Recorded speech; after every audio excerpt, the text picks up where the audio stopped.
says 6 destroyers of Bhakti. I'll tell you a small story before we get into the topic. There was a gardener who gets a small little plant, a sapling, from someone, and this someone tells him that this plant gives very beautiful flowers in summer. So you protect this plant and give water and all those things, right? So this guy comes back. He plants that sapling in his garden. He waters that plant every day. He was making sure that it gets enough sunlight. He was also making sure that it gets all the nutrients by giving the manure and all those things, right? He was taking care of it nicely, making sure that the requirements of the plants are met. And he also observed some small weeds are growing next to that plant. To him, it sounded like very harmless, so he let it be. He was like, these are small little plants, let them be there.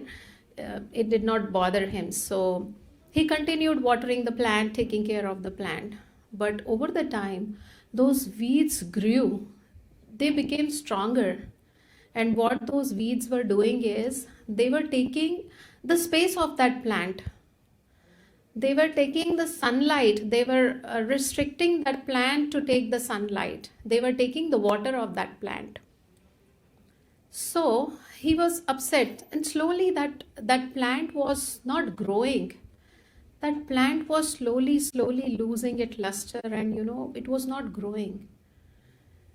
Then he went back to the guy who gave him the plant, and he was saying that you lied to me. You said that it will give good flowers. Now it is summer. It's not even growing. Forget about the flowers. So this guy comes and he says that you took care of it. Yes, you supplied him everything what was needed, but you ignored those weeds, and those weeds were destroying that plant. So hold this story to your heart. We will use this analogy in our lecture, in our talk tonight. So we will see what is that plant and what are those weeds that is destroying that plant. So I will begin with Mangalacharan, invoke some auspiciousness so that whatever I speak will add some value, and will begin. Om Jnanatimirandasya Jnananjana Shalakaya Chakshurunlitam Yena Tasmai Shri Guruve Namah. Shri Chaitanya Manobhishtam Sthapitam Yena Bhutale Swayam Rupa Kadamayam Dadati Sapadantikam. Vandeham Shri Guru Shri Yuta Padakamalam Shri Gurun Vaishnavamscha Shri Rupam Sagrahatam Sahagana Raghunathanvitam Tam Sajivam Sadvaitam Savadutam Parijana Sahitam Krishna Chaitanya Devam Shri Radha Krishna Padan Sahagana Lalita Shri Vishakhanvitamscha. He Krishna Karuna Sindhu Dina Bandhu Jagatpate Gopesha Gopika Kanta Radha Kanta Namostute Tapta Kanchana Gaurangi Radhe Vrindavaneshwari Vrishabhanu Sute Devi Pranamami Hari Priye Vancha Kalpatarubhyascha Kripa Sindhu Bhaivcha Patitanam Pavanebhyo Vaishnavebhyo Namo Namah. Namo Vishnupadaya Krishna Pristhaya Bhutale Srimate Bhakti Vedanta Swami Niti Namine Namaste Saraswati Deve Gauravani Pracharine Nirvishesha Shunyavadi Pashatya Deshatarine Jai Shri Krishna Chaitanya Prabhu Nityananda Shri Advaita Gadadhara Shrivasadi Gaur Bhakta Vrinda. Hare Krishna Krishna Krishna Hare Hare Hare Rama Rama Rama Hare Hare. Om Vishnu Padaya Krishna Pristhaya Bhutale Srimate Bhakti Swami Niti Namine. Okay, so 6 destroyers of Bhakti.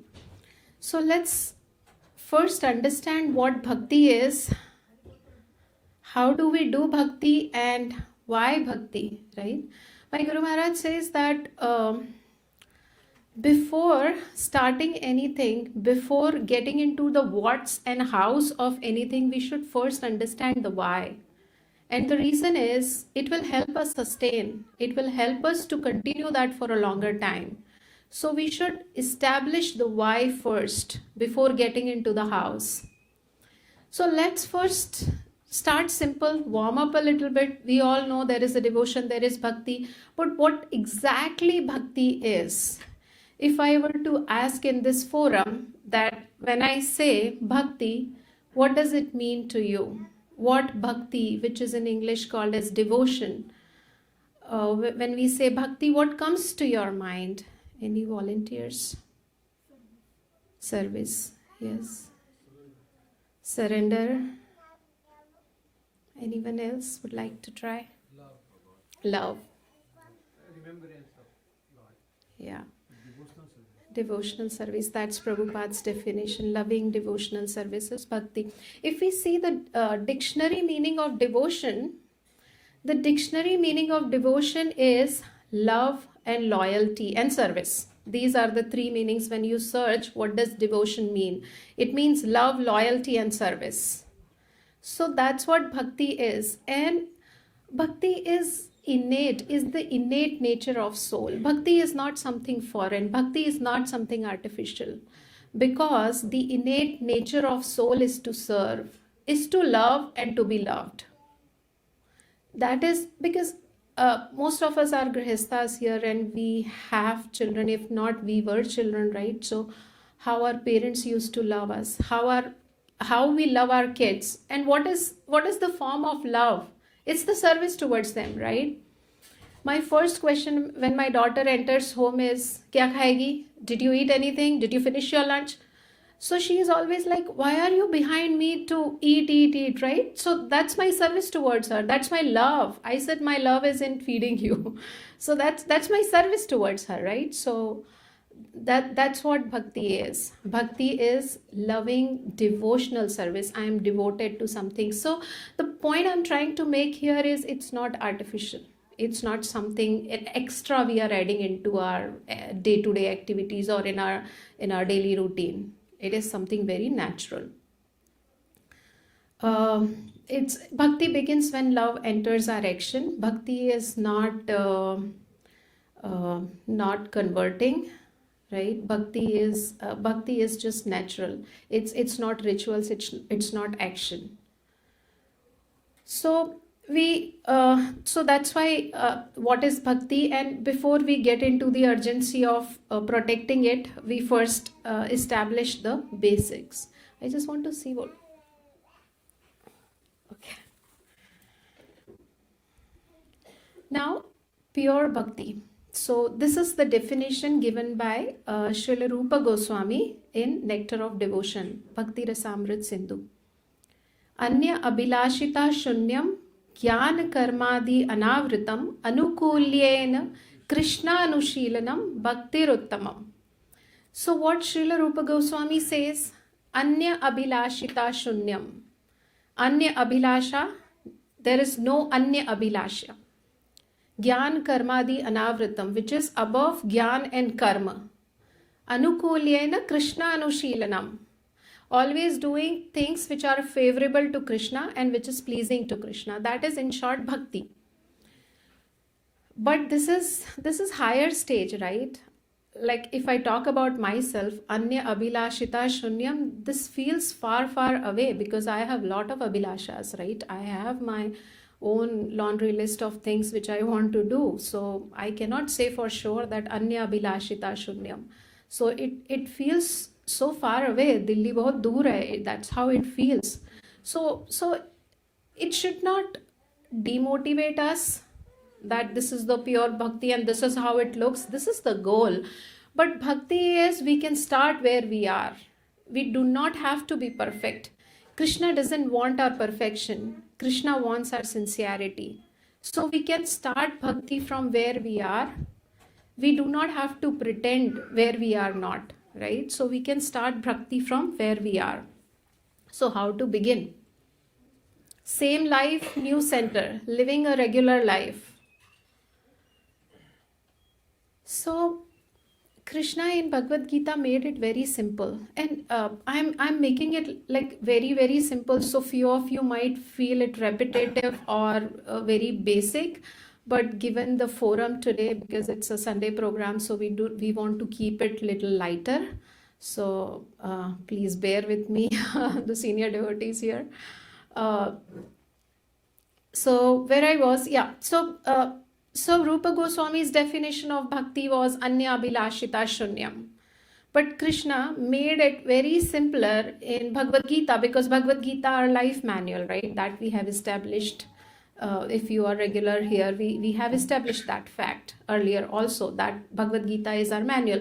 So Krishna has mentioned about bhakti in 9.27. Where he says yad karoshi yad ashnasi yad juhoshi dadashi yad tapasvasi kaunteya tat kurushva mad arpanam. So what Krishna is saying is, whatever you are doing, just offer it to me. That is bhakti. This is one aspect of it. Also, he gives the ladder of how you can serve me, or what bhakti is, in chapter 12. He starts from verse 8 and ends at verse 11. 8, he says that surrender onto me, put your mind and intellect onto me, just completely focused, surrender onto me. If you cannot do it, Krishna being Krishna and very kind, he says, if you cannot do it, practice devotion. The second step. Even if you cannot do it, if you cannot even practice it, then do service for me. Like do whatever and just offer it to me, what he says in 9.27. He says, okay, if you are gone case, you cannot even do that, then please do not worry about the results. What he is saying in 12.11 is that your right is just to do the duties. Do your duties wholeheartedly with 100% attention. Do not worry about the results. At least that much you can do, right? So that is also Krishna is counting as bhakti. He says in 7.16, Chaturvida bhajante mam, he says that I accept 4 types of people, right? Who are in distress, who wants money, who wants knowledge, who are even in knowledge. I accept everybody, and everybody is a bhakta, right? A kama sarva kamo. So basically you do bhakti for, even if you need something, you start somewhere, do it, just go to Krishna. That is bhakti. Now the why part of it, right? We did what and how. Then what is why? Why to do bhakti, right?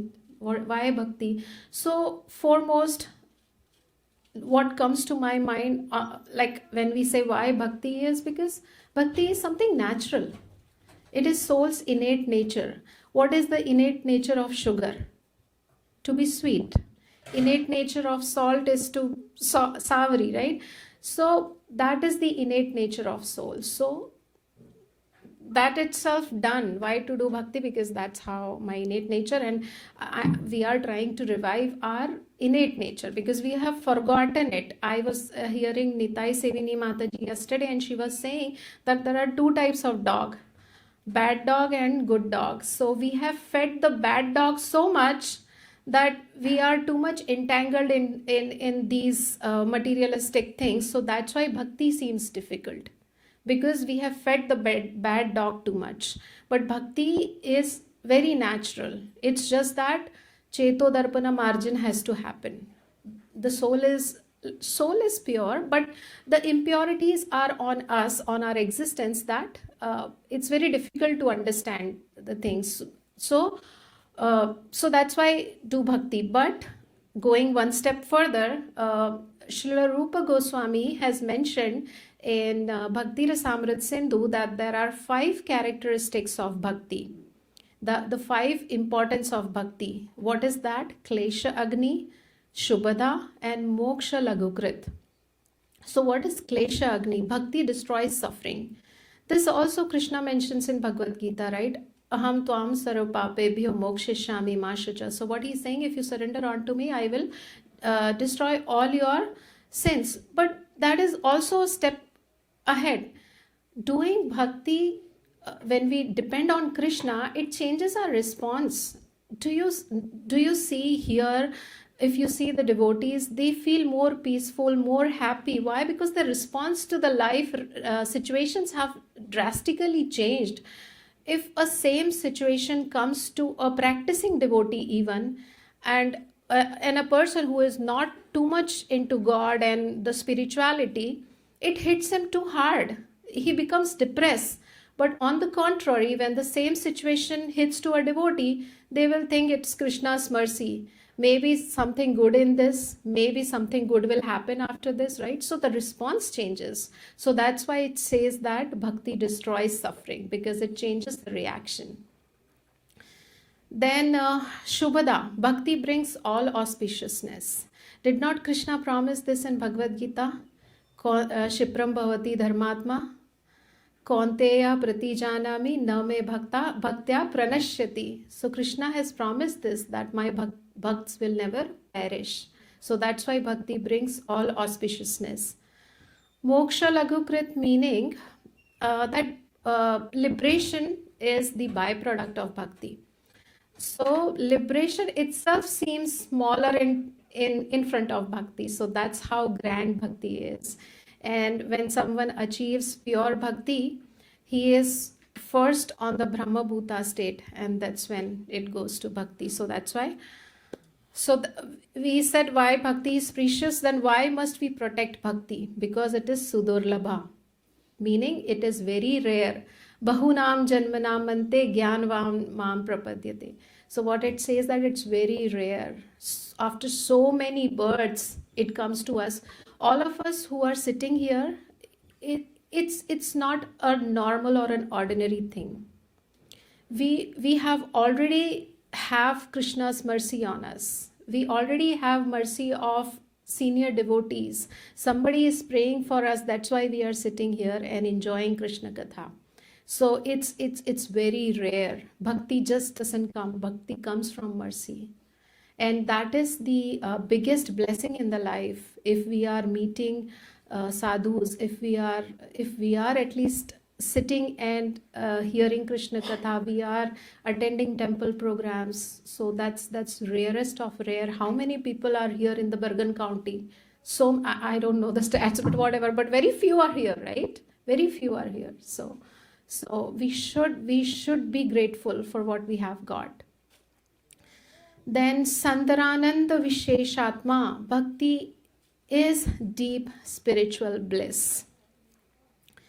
God himself is blissful, and the individual soul, I was trying to read my notes, but it's not scrolling, so that's okay. I'll speak whatever comes to my mind. It's not touchscreen. So Ramayan, it says that bhakti itself is very, it brings joy. So that's why it says that bhakti brings deep spiritual bliss. And I think 5.21 Bhagavad Gita, that says those who are not attached to external senses pleasure and realize divine bliss in the self. Then Shri Krishna Karshini, this is the biggest. What bhakti does is it attracts Krishna himself.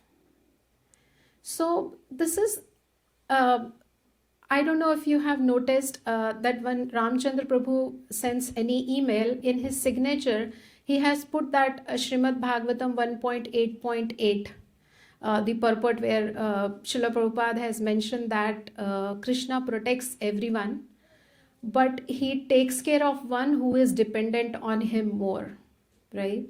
So if we are dependent on Krishna and if we are doing his bhakti, then it attracts Krishna's mercy all the way more. It attracts Krishna. It is like everybody knows Narendra Modi, right? That he is the Prime Minister. It's not a big thing that if we know Narendra Modi. But if Narendra Modi knows us, that's a biggie, right? That's a big thing. So, and he wants to meet us, imagine. That is something we have done, right? So that's what is. If we do bhakti, then Krishna would come and try to meet us. So that's why it is the rarest of rare, where it even attracts Krishna. So, bhakti destroys suffering, brings auspiciousness, eclipses even liberation, is rare, gives deep bliss, and attracts Krishna himself. But it grows slowly, it is easily disturbed, it needs protection. So bhakti is all that, right? But it is very, very, very delicate. Getting bhakti is, to some extent, we said it's rare, but it is easy. But protecting it's not easy. We have to protect bhakti, because we cannot be like, we got all the mercies of Vaishnavas and Krishna, and we got the bhakti now. Everything is, we have to protect that. So, but how do we protect? First, we need to understand what destroys bhakti, right? What are those factors that destroys bhakti before we even make an attempt to protect it. First, we need to know that what are those destroyers, right? What leaks bhakti, what weakens bhakti. So here are those. These are the 6 destroyers Srila Rupa Goswami has mentioned in Updesha Amrit, or a nectar of instruction. And this nectar of instruction, as Mataji very kindly mentioned in her last lecture, that this is a very small tiny book of 11 verses, and these 11 verses covers bhakti from Shraddha to Prema. Like everything is covered in this if we sincerely follow all these instructions which are mentioned in these 11 verses. So the first verse talked about how to control the senses, all the vegams we have, vacho vegam, manasa krodha vegam, all those vegams, right? How to control the senses. Now this verse talks about vinashyati, what destroys bhakti. So it says, atyahara prayashascha prajalpo niyamagraha janashangascha lalyamcha shadabhira bhakti vinashyati. Atyahara prayashascha, atyahar prayashascha prajalpo niyamagraha janashanga lalyam shadabhir. These 6 things destroy bhakti. Very beautiful picture here. It says that the spot is filled with bhakti, but there are some small holes in it, and that is leaking the bhakti.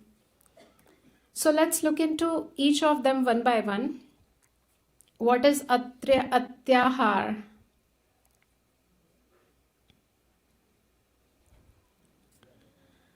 So overeating or over collecting. Ati ahar. Atyahar, ati ahar. Ati means excess of everything. We are living in this world where more is more. Like our closets are filled with clothes, but still we do not have anything to wear. Especially Matajis can relate, right? Amazon packages are getting delivered every single day. We have so many options of everything. Everything is available on a click of a button, right? So we are living in this world where more is happiness. Accumulating things or owning more things, more luxurious thing, translate into more happiness. And we are the generation that has more of everything. At least whoever we are sitting here, we all are very opulent, and we are not one who are like hardly not those who do not have anything, right? We have more of everything. So is this generation the happiest generation ever? If accumulating and having more and more, if it translates to happiness, then this generation should be the happiest generation ever. But that's not the case, right? Restlessness is rising. Depression is at the peak. Burnout is more. Everything, like it's the other way around. So it makes us think that, is excess the problem? Is excess the problem, or the lack was the problem, right? So it feels like the excess is the problem, right? Because it's not giving us the peace which we are looking for. And if we just sit back and think for a minute, why is this happening? Like when we accumulate more, what happens? Why it's taking us away from the path? Or why it is creating more restless than giving us happiness? First of all, just and you don't have to answer this, but think about it. Is it creating more restlessness, or it's just me telling that it's creating more restlessness? Because I feel that it's creating more restlessness and more anxiety and all those things, right? So think about it. And why is it creating that? Like, what is the root cause of it?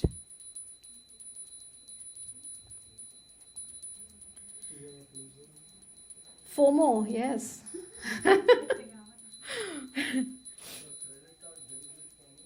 What's that? The credit card bills which follow.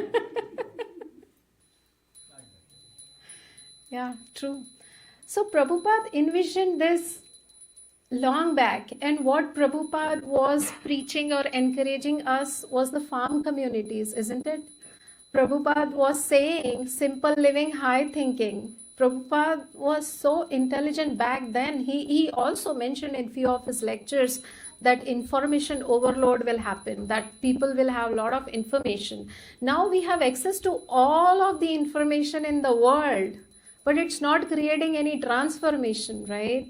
We have all the information in the world. So much of cognitive overload, but there is no transformation happening, right? We came, like, we are the generations where, like, internet was not that much, right? Like when I was studying, we used to write those essays of wonders of science and Diwali and all those, right? We used to ask our parents, our grandparents, read something, and then somehow from somewhere we used to write. But now imagine if I have to write an essay on Diwali or wonders of science, how many pages of information will I get, right? So we are in that age. It's the age of atyahar. Like everything is so much in abundance. And what it is doing in return is it's creating a cognitive overload, and it's creating mental traffic. It's occupying our mind in such a way that there is no space for anything else. If you want to have Krishna in your heart and in your mind, where is the place? No space at all, because we are all the time with our those small little gadgets, right, that have information on our fingertips, scrolling reels continuously. We sit there thinking that 5 minutes and done. Yeah, I did so much work, let me watch some reels and let me get relaxed for 5 minutes, right? That's how it starts. And when it will become 1 hour, 2 hours, don't even realize, right? So that's the age we are living in. If we go back to this picture, this tells a story, and you must have heard about it. This says that what happens is a truck driver drops a bag of grain on the road. The birds come, they take one grain, they eat it, they fly away, they come back again whenever they are hungry, they eat it and fly away. They do not want to accumulate it or take it home, although they cannot, because they do not have that much capacity. But a human being, a man, sees that bag of grain, what he does, even though he cannot lift that heavy bag of grain, what he does is he take that grain home, because he want to hoard over the things. And do not have to go long back in the pandemic time. Just few weeks ago, when there was this storm, did you see that in Texas and down south, all the aisles were empty because people hoard on the things. That's the mentality today, that we do not act on the needs. we go more on the want and the selfishness and the ego driven society. That's what it is today. So yeah, this picture says that, and why human beings are acting like that, because they have so called developed intelligence, and with that developed intelligence, that's what they do. They hold on the things and do not leave for anybody else. So that's what the developed intelligence is doing to us. So Rupa Goswami is not saying then to do not eat or to uh, do not buy stuffs, necessary stuff. He is not saying at all. He is saying atyahara, stop the excess. But at this point, we do not know what is enough, right? We do not know that there is a thin boundary, and we do not understand where to stop. And we will understand when to stop when we will get some purity. And when that purity will happen, Hare Krishna, Krishna Krishna, Hare Rama, Rama Rama, Hare Hare. So if we continuously chant, some marginum will happen. We will get some strength, some spiritual strength to discern things, to know what is wrong and what is right. And even today we know intellectually what is wrong and what is right. We do not have strength to act on it. So that strength will come from sadhana. That strength will come from devotee association. That strength will come from reading Shastra Swadhyaya. So we need that strength to discern things. Otherwise, these things will take our peace away, whatever little bit is remaining. So we have to take the control back. And in order to take the control back of our life, this is the only process recommended for this yuga. If we do not wake up and we do not take the control of our life, these LLMs, these models, these will take up our life. And these will govern our life. One of my developer was saying that we cannot code now without these Claude and all these things. Whatever the logical steps they were doing, now with coding, they cannot do it anymore. If the LLM is down one day, they will not be productive. So they forgot how to code. So that's what it will happen, because that's what the consumerism is doing to us. It will consume. The technology is consuming us. So we do not have to be the puppets of technology. We should be controlling the technology rather than technology is controlling us. So and saying is easy, right? How do we take that front seat? How do we become the drivers? Only because the soul is the most powerful. Only when we will wake up our souls. And only way we can wake up our soul is to giving the desired food to the soul. And the food to the soul is spirituality, our sadhana, our sadhu sangha. So in Bhagavad Gita 6.17, I guess, Yukta Ahar Viharasya, Krishna has mentioned this in our life manual. I try to relate everything back to Gita because I love Gita so much, and I feel that if we live our life with Gita, even one verse, it will make much difference. So, and Gita has the answer for all the problems. So for this one also, Krishna has given a solution. In chapter 6, he says, Yukta Ahar Viharasya. So when he says, when you regulate your life, when you regulate your Ahar, Vihar, everything, then what will it does is it will mitigate all the sorrows of my life, all the sorrows of your life.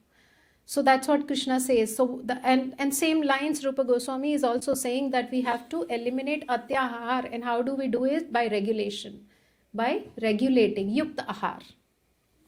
And what is the best way for devotees to do Yukta Ahar is by eating sanctified prasadam, by chanting. So that is the way to eliminate Atyahar. Then prayasa, the burnout. Over endeavoring for mundane things, difficult to obtain. So making the effort for the mundane things, being in the rat race. Somebody says that you are being the part of the rat race, and even if you win the race, you are a rat at the end, right? So that's what we are doing. We are participating in the rat race, and even if we come first, we will be the rats only, right? What's the point? So here Rupa Goswami is saying that do not make so much effort for mundane things. We are chasing the moving target.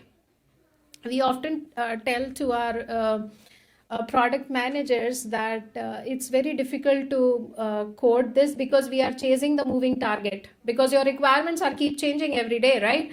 So same thing here. This chasing our desires are keep changing every single day, right? If we get one thing, then will I be satisfied for my life? No, something else will come up, right? So and then we will do prayas for that. When we get it, then the type of personality, okay, I got it, what next?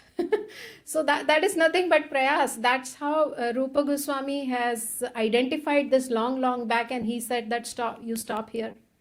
There is no end to this prayas. And this is the modern way of living. We call it hustle, we glorify grind, we admire people who are always busy. And then resting becomes guilt. When we rest, and I can relate to this so much, to be very frank. When I sleep at night, it's okay because God has made the night for sleep and I'm done with all my day. But during the day, when I feel tired and when I go to bed and try to take a nap, I cannot. It's very difficult because I feel guilty. I cannot rest because there's an anxiety that a lot to be taken care, a lot to do at work, at home, because my daughter will come at 3:30. I haven't cooked, or so those kind of things. So I can relate to this prayas, and also at this point in my life, in this phase, I have shared with some of you that I am over endeavoring for things. I mean, not things, but at my work, some things are going on, and you all can relate, right? Because of this artificial intelligence and all that, many things are happening, things are changing at work.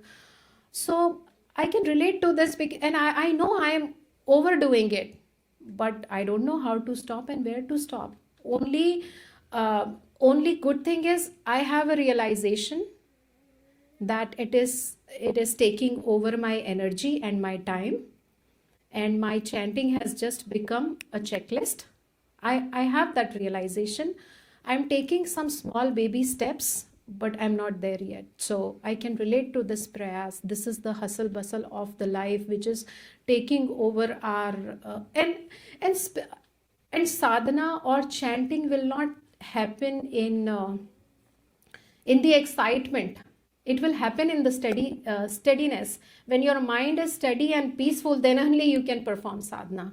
When you are too excited, what next, it's very difficult to concentrate on chanting. So for this also there was a solution in Bhagavad Gita, where Krishna says that Karmanye vadikaraste ma phaleshu kadachan. So Krishna says that you have only right to perform your duties. You have all the rights to do the efforts, but do not worry about the result. So if we for some time, if we forget about the result, it gives some peace, right? It gives like, okay, I will do my 100%, and whatever happens, let God, let God. So at least to me, when I'm not too concerned about what will happen, what is the outcome, I perform much better. When I'm too concerned or too focused about the output or the result, it impedes my performance. So Krishna has already highlighted all these problems, and he is saying that you just do your work, but do not worry about the results. So that is the antidote of prayas. The effort which is rooted in insecurity, it drains us. Rooted in comparison, it stresses us out. Rooted in fear, it exhausts us. On the contrary, when effort is rooted in duty, meaning, and service, it energizes us. And that's what it does to the practicing devotees or the devotees here. They have a higher purpose. They do it out of duty. They are aligned to the higher goal, and we do it from the service attitude. So it energizes rather than exhausting us, rather than draining us. But our office work, if we have not aligned it with that God has given us, and if we have not gone to that level, and if we are just doing it for the next promotion and the salary hike, then it is exhausting. It puts a lot of pressure. It stresses us out.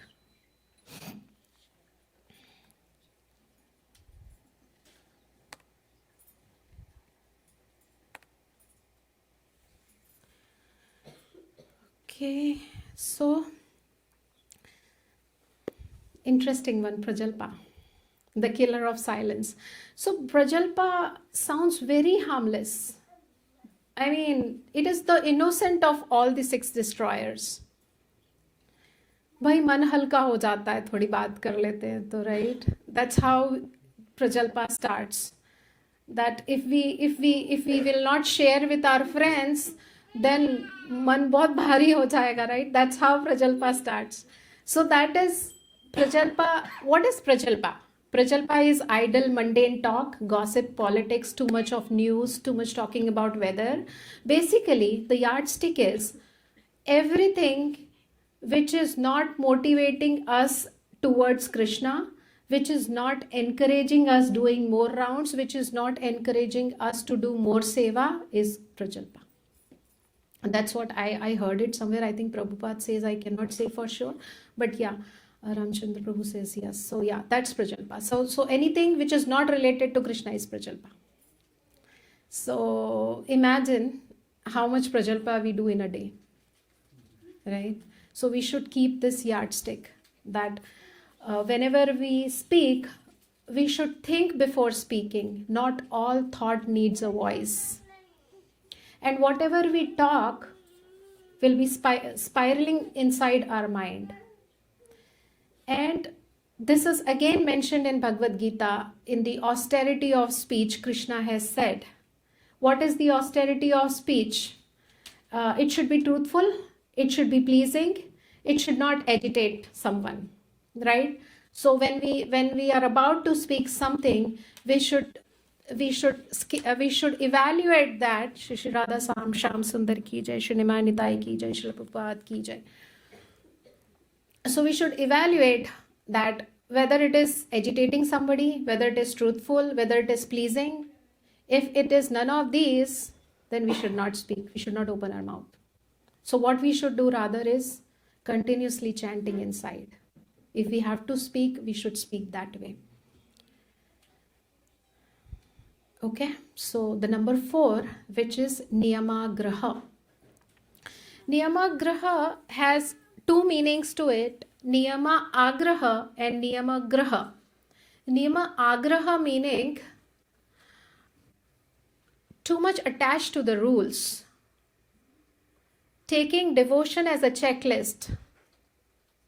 And Niyama Graha means not at all following.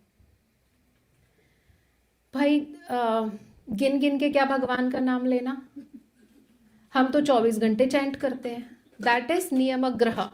That is not following the rules at all. That is following your whims.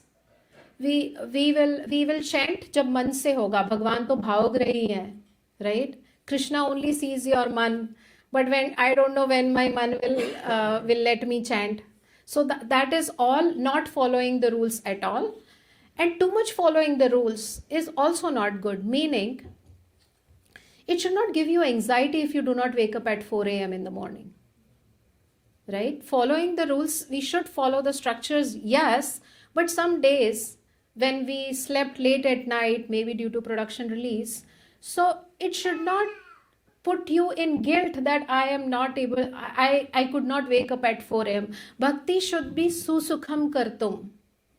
It should give joy. It should it should bridge the gap, it should build relationship with Krishna, rather than we should be doing it out of fear, or we should just do it for the sake of following the rules. And we must have seen in our households where we do bhakti by just showing some incense sticks, some diya, and reading some part, and just doing the checklist and done. That is not bhakti. Bhakti is the rule should be the roadmap to bridge the relationship, or to establish the relationship with the Supreme Lord. That is what bhakti is, and that's how we should follow. The rules are basically. So we all can relate with niyama graha is like 16 mala ho gayi, just put the mala aside and take it out next day morning, right? We don't know whether chanting is building some relationship with Krishna or not. We don't know. We are just following the checklist. Coming to Sunday programs, yes, done. Reading Bhagavad Gita, one verse, done. Reading Bhagavatam, one verse, done. Chanting 16 rounds, done. So we should not make it as checklist. Rather, we should introspect. We should and we used to follow this for some time. Every Ekadashi we used to get together and see the sadhana card, like how was my chanting. If my chanting is not improving, what can I do? Should I include more hearing? We saw the prajalpa, right? Prajalpa is more speaking, but bhakti will increase when we include more hearing in our day to day. So those kind of evaluations we should do. We should realign. We should recenter and see what is missing, and then add that, and again reconvene on next Ekadashi and see whether it is working or not. So we can make some small groups like this, and have your accountability partner, and whom you can share this checklist with, and that's how you both can progress. So that is about niyama graha. Janasangha, associating with worldly minded persons. Janasangha is association. Like, Janasangha does not mean that we should not talk to people and just sit like, "Hum to nahi baat karenge because it will impact my bhakti." No, that's not how it is. Janasangha meaning taking the association, not getting influenced by them. We should not take their association, worldly minded people. And worldly minded people meaning they are not there yet. Everybody is on the path. They have not just realized, they are little bit behind. So we should not take their association and make ourselves influence, and then we are getting influenced by them, and then altering our daily routine. We should not do that.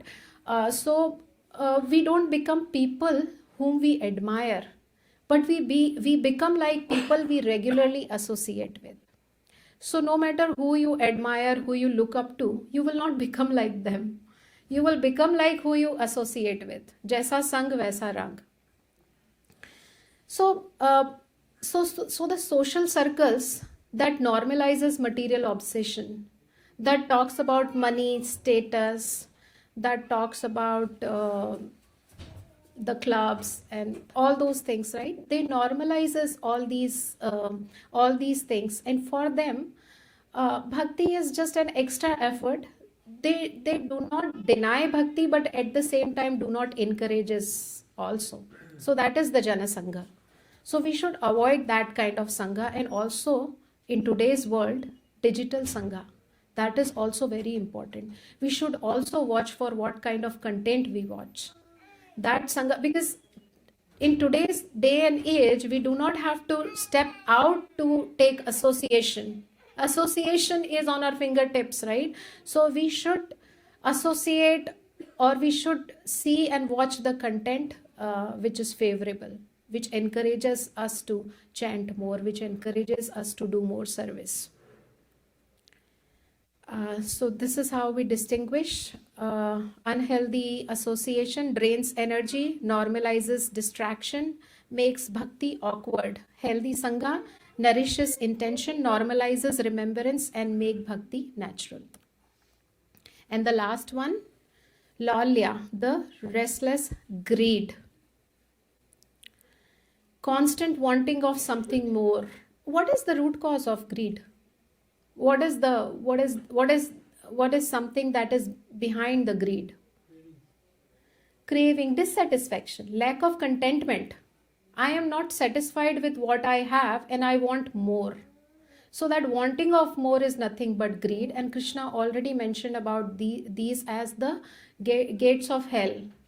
Lust, anger, greed, these are the three gates of hell. So more comfort, more success, more recognition, more stimulation after as we spoke, after achieving something, then it will go what next, right? So that is greed. Greed is the root cause of everything. When we have greed, then we want to do atyahar, then we want to do more prayas, then we want to not follow the rules, or either just follow the rules. So that's about greed. Then there is this chain reaction. It starts from, can be one scenario where when you are caught up in bad association, then you do prajalpa, talk about worldly things, then greed happens, then you want to own more things, and to own more things you want to put more effort, and then your chanting or whatever sadhana just becomes mechanical, or you do not follow it. So that's the chain reaction. It can start from bad association, or one or the other. So nature do not like vacuum. So if we do not want to do prajalpa, then how do we replace prajalpa with? So we replace prajalpa with chanting, kirtan, Janasangha, worldly minded people, to replace it with devotee association, like these temple programs associating on our Wednesday programs, Bhakti Vrikshas. Because obviously, when we do not want to go to those drink parties or Friday nights and all that, then we have to replace it with something. So that's what it is. Atyahara, then replace it with prasadam. Greed for more service, greed for coming closer to Krishna, greed to chant more. That's how we can do it. Then we can become from Duratma to Mahatma, shift from servant of senses to servant of Krishna. Master the 6 urges. What are the 6 urges? Vacho Vegam, Manasa Vegam, Krodha Vegam, Jivha Vegam, Udarupastha Vegam. So if we master all these 6 urges, we will not have these 6 spoilers. So it all starts from controlling the senses. So the 6 spoilers, going back to our story, the weeds, right? So these 6 spoilers are those weeds which have grown too strong, and that was not letting that poor small little plant to grow. So what is that small little plant? Is our bhakti. That is our bhakti lata. So in order for that bhakti lata to protect, we have to remove these weeds from the root. We should not, because these if you observe, these destroyers do not look too big of a sin or something like very dangerous. These are small little habits of day to day, right? They feel innocent, they feel harmless, but they are destroying that poor little plant from the root, from taking the nourishment. So we should try to eradicate these weeds from the root. So don't be a Godasa, be a Goswami. Go is senses. So don't be the servant of your senses.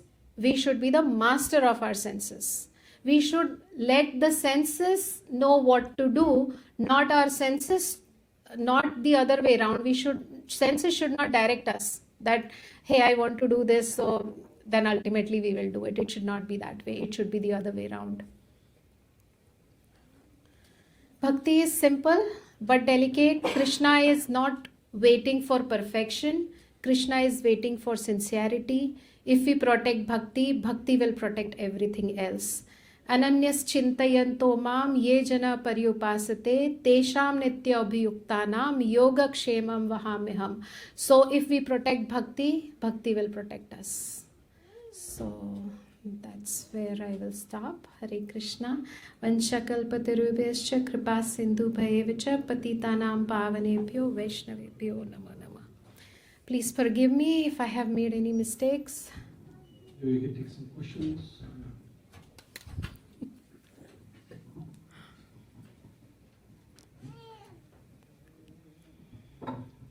Hare Krishna Mataji, Hare Krishna. very well explained with practical examples. My question is, you mentioned about chanting, right, that we should chant 16 rounds. But we all know, right, like if you are very elevated, you are sincere, you do quality chanting. But majority, right, there is no quality chanting and people become mechanical just to complete the round because we have so many desires, we end up doing mechanical. So now if you know that, okay, we are not able to do quality chanting, even Prabhupada mentioned, right, we should do quality rounds. If there is a choice, okay, we are not able to do 16 rounds, which is quality, but you do couple of rounds, which is quality, wherein you speak Hare Krishna and listen and you take it to the heart. What we should do, whether we should go with the quality or we should chant 16 mechanical rounds. I would say both, meaning because our acharyas has prescribed 16 rounds, so there is no other way not doing 16 rounds. But we should try to do the quality, and quality will not just happen in 2 hours. What we are doing in rest of the 22 hours matters for the quality. So, and in my humble opinion, Prabhuji, I know you know everything. It's just that you, out of your humility, you're asking this. So that's what my limited experience says, that quality only comes when we think about Krishna the rest 22 hours. 2 hours chanting, quality will only improve. So, and I have seen this, I mean, this I have experienced, as I was sharing that right now I am in that state where I am doing a lot of prayas. So obviously I'm not getting much time to hear the lectures, and I'm also not doing a lot of reading. I try to do some, but not a lot. So obviously the quality has gone down. On the contrary to it, when I was too much into it, when my work was little less, I used to hear every time. I used to read a lot. That time my chanting was next level. I mean, not next level, I'm not bragging, but yeah, it was far better than what I am chanting right now. One more question. Okay, you also mentioned about over collecting. Right, you gave an example of the bird eating a couple of grains and then flying away. And then one gentleman comes, he takes the whole bag to feed his family. And that person does not even, he thinks, okay, I'm going to feed my family. So he does not even know whether the tomorrow exists or not. But he's still taking the feed of the bag. And the same thing happens even, forget the material world, even in the devotee circle. Are we not over collecting? We have this desire, we have this, that desire, we have big houses, we want this car, that car, we want sports car, we want to save for future. Are we not over collecting? We say devotee association. So what is your take on that? So Prabhuji, devotee, so we all are practicing devotees first of all, and second is we are in this material world. It's like a hospital. So we can't say that in the hospital, why this man is sick. We all are in this hospital, so obviously everybody is sick. We are just little ahead, where we are trying our best to become better. We are in here for the treatment, right? So that's what my take is. I mean, we should not judge the devotees harshly, because we all are practicing, we are on the path, and someone is ahead, someone is little far, but at the end everybody will reach to the destination. But good thing is, at least we have started this, right? There are many who are not even doing it. So my take is, like, devotees, yes, we expect them to be the best of best and everything, but no, they are still here. They have taken birth. They have their own anarthas. Somebody has some anartha, somebody has something else, right? So we should have compassion for everybody, because we are all in this together. Some of them are, yes, elevated. They have come here to support us, but that's my take. Hare Krishna.